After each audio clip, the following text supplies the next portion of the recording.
Hello everyone, welcome back to my channel. My name's Em and this is my end of the year book tag video.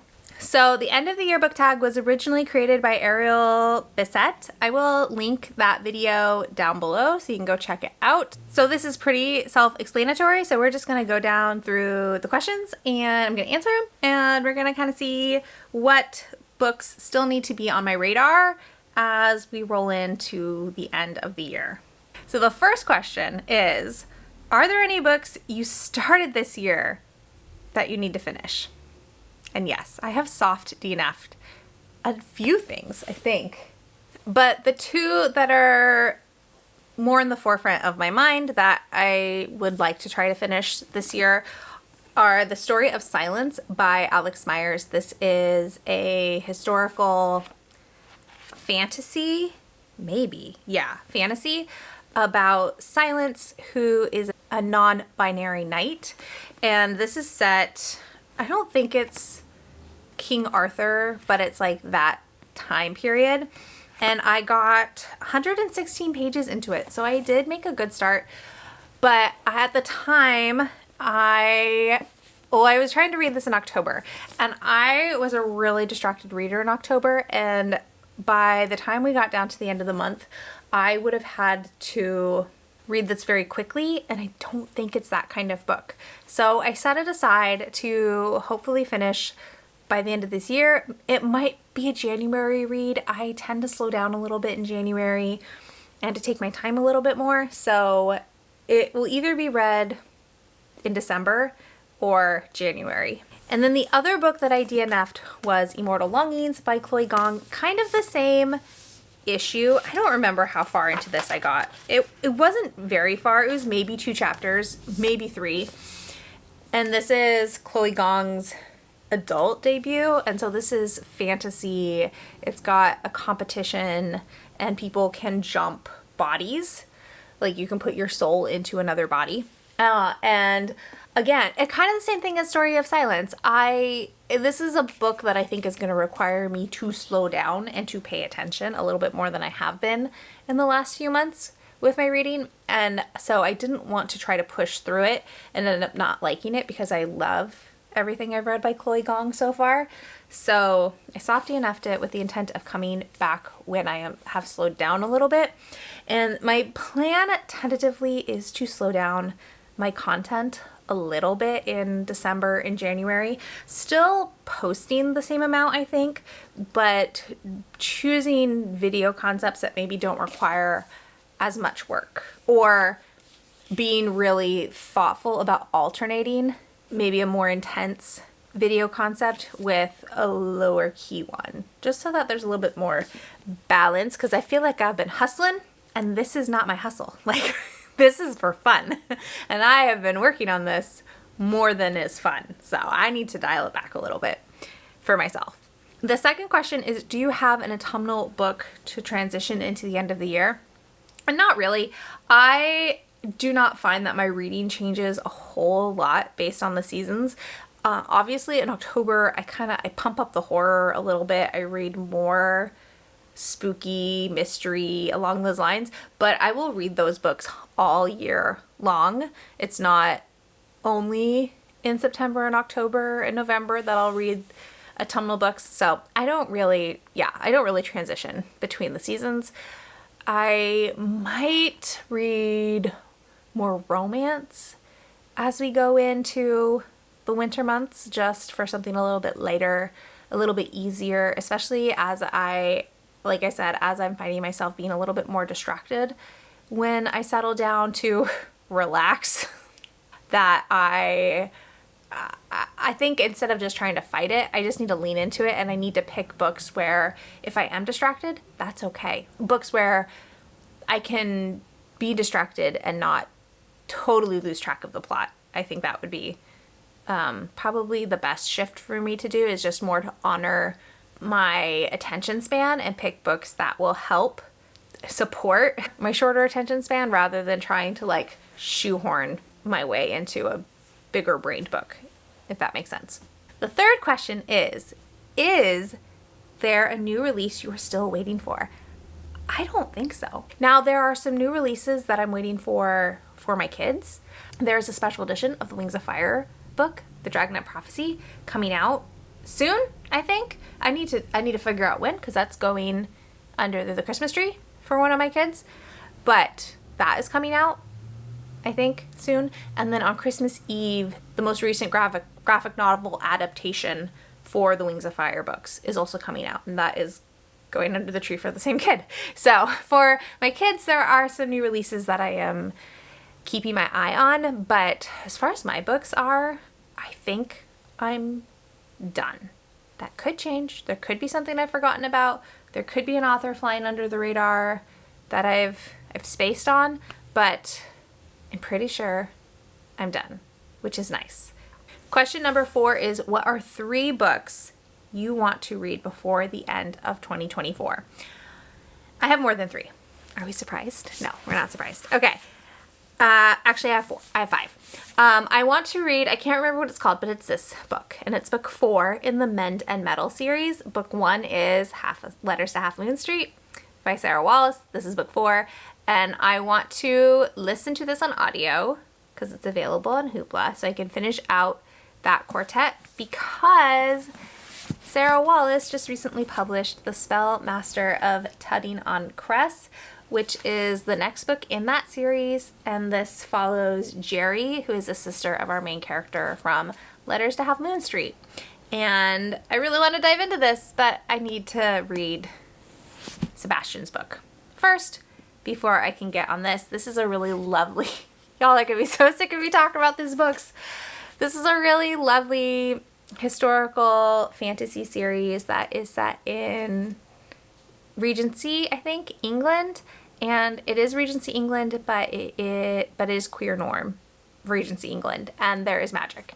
And I find this series so lovely and comforting and sweet, and it just makes me so happy, and I would really like to finish it this year. I mean, I don't know if finish it because I don't know that they're done with it, but I don't know. That just sounds like a great way to spend the rest of the year.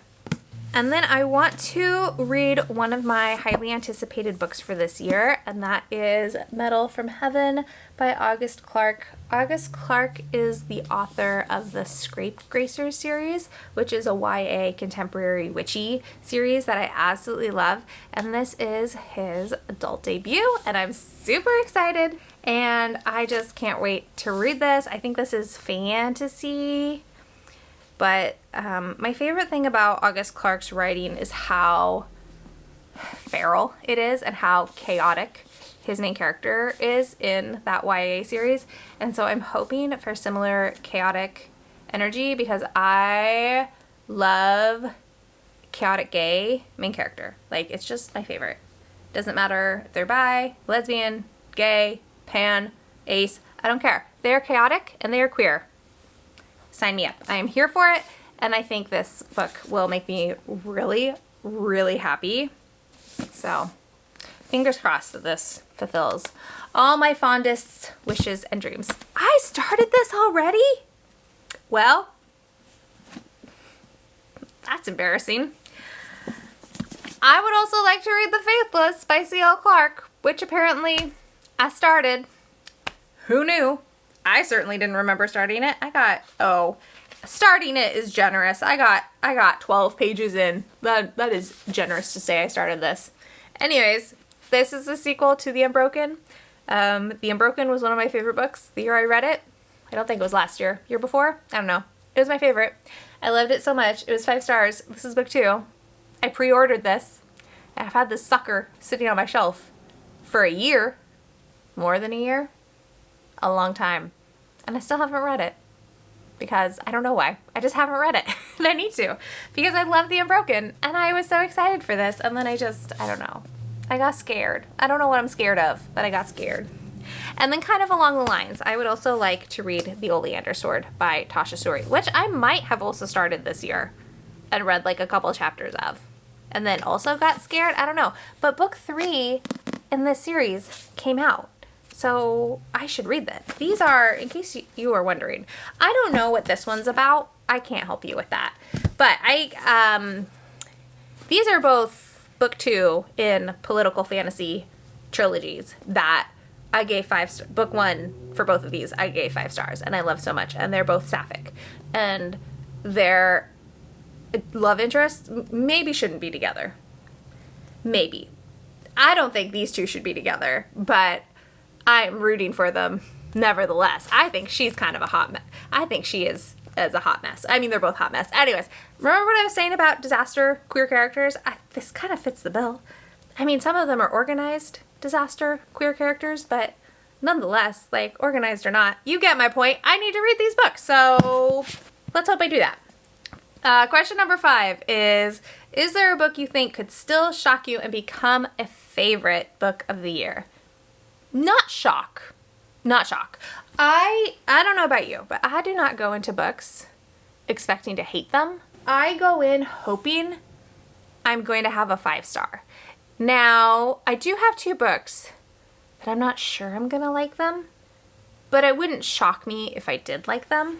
So I have Spark of the Everflame by Penn Cole, which is getting traditionally published after being indie published. But anyways, this is romantasy, and I think Liv has read this, and maybe Steph has read this. They both had a great time, and I am like slowly wading into the romantasy waters.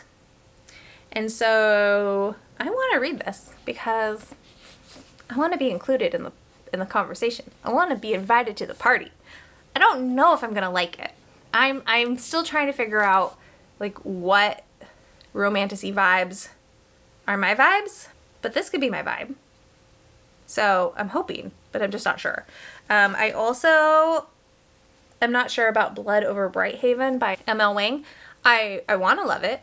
I'm hopeful that I will love it, but it's dark academia, which is real hit or miss for me. It just kind of depends. And so I'm just not sure, but I'm hopeful.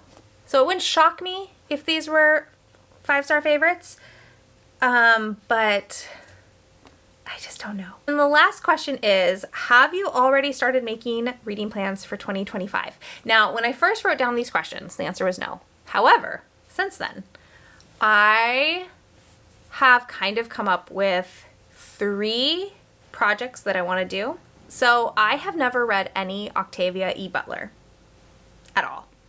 And I've also only read 1 Elizabeth Gaskell. Now, these authors, I would say both of their books are classics, very different in like time period they existed in, subject matter, genre, all those things. But one is an author, Elizabeth Gaskell. I read North and South several years ago, and I loved it so much. And I have always meant to go back and read more of her work.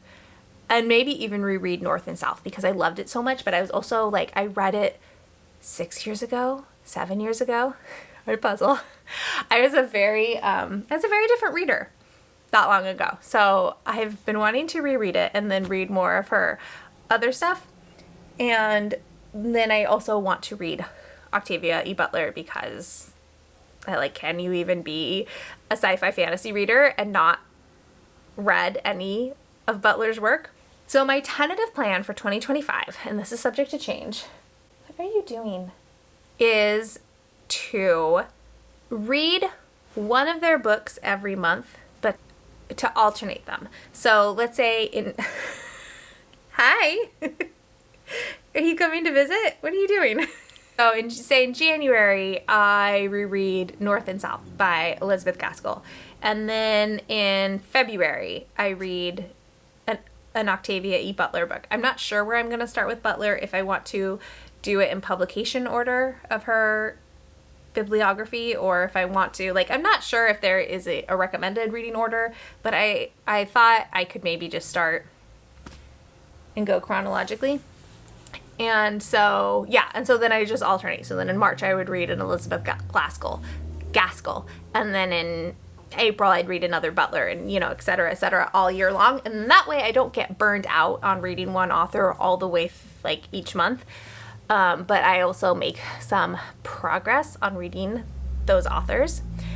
And then the other plan I have is to really commit to reading the Lady Darby mystery series. I read The Anatomist's Wife in October, Yes, in October, which was a reread because I've been wanting to continue on with the series. I'm sorry, puzzle's distracting me. I've been wanting to continue on with the series ever since I read the first book, but I read the first book 5 years ago.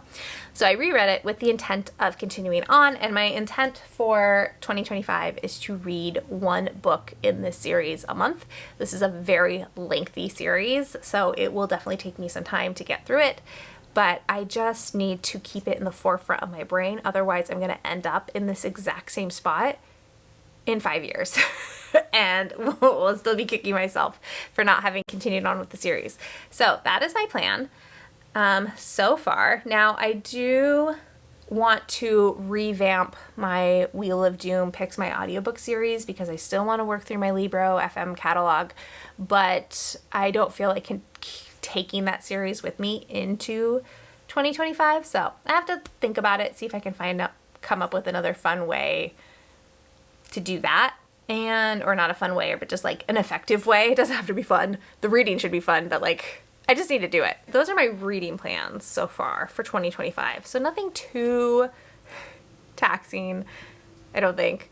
But yeah, I also want to make space. I know I talked about having like a short attention span right now and being a distracted reader, but I want to make space to bring in slower reads or books that require me to give them a little bit more care and attention. I have found in the almost 2 years I've been making content for YouTube that I've slowly been prioritizing shorter books and faster books in order to make content, and I need to reverse engineer that because that's not the direction I want my reading to go. And so we're gonna kind of course correct before I get totally off the rails in that direction. Like, I still am gonna read shorter books because I love novellas and I love children's lit, like middle grade and YA. So like those books will still have a place in my life, but like I used to read classics way more, and I would like to get back into reading classics because I find a lot of joy and a lot of value in reading classics, and they just like, I don't know, even though I was not actually an English major, I think in my heart I am an English major, and I just want those classic books. They bring me a lot of happiness, even though there's a lot of stuff that, there's a lot of discussion we could have about the value of reading classics, if there is any value in reading classics. I don't know. I just know that I like to read them, and I would like to get back to that, and I would like to get back to reading longer books and chunkier books and not worrying so much about reading 3, 4, 5 books in a vlog, but like maybe it's okay if I only read 2, So that was the last question for the end of the year book tag. I would love to hear your answers to any of these questions you want to answer. If you want to leave your answers down in the comments, I would love to read them and to talk to you about this and to hear what your kind of plans are for your reading as we get into these last couple months of 2024. Just wild. This year went by so fast, and yeah, I just can't believe we're almost done with it already. But if you want to leave an emoji to let me know you're here, we can't do fire because I feel like I've done that a couple times already. So we gotta pick something else.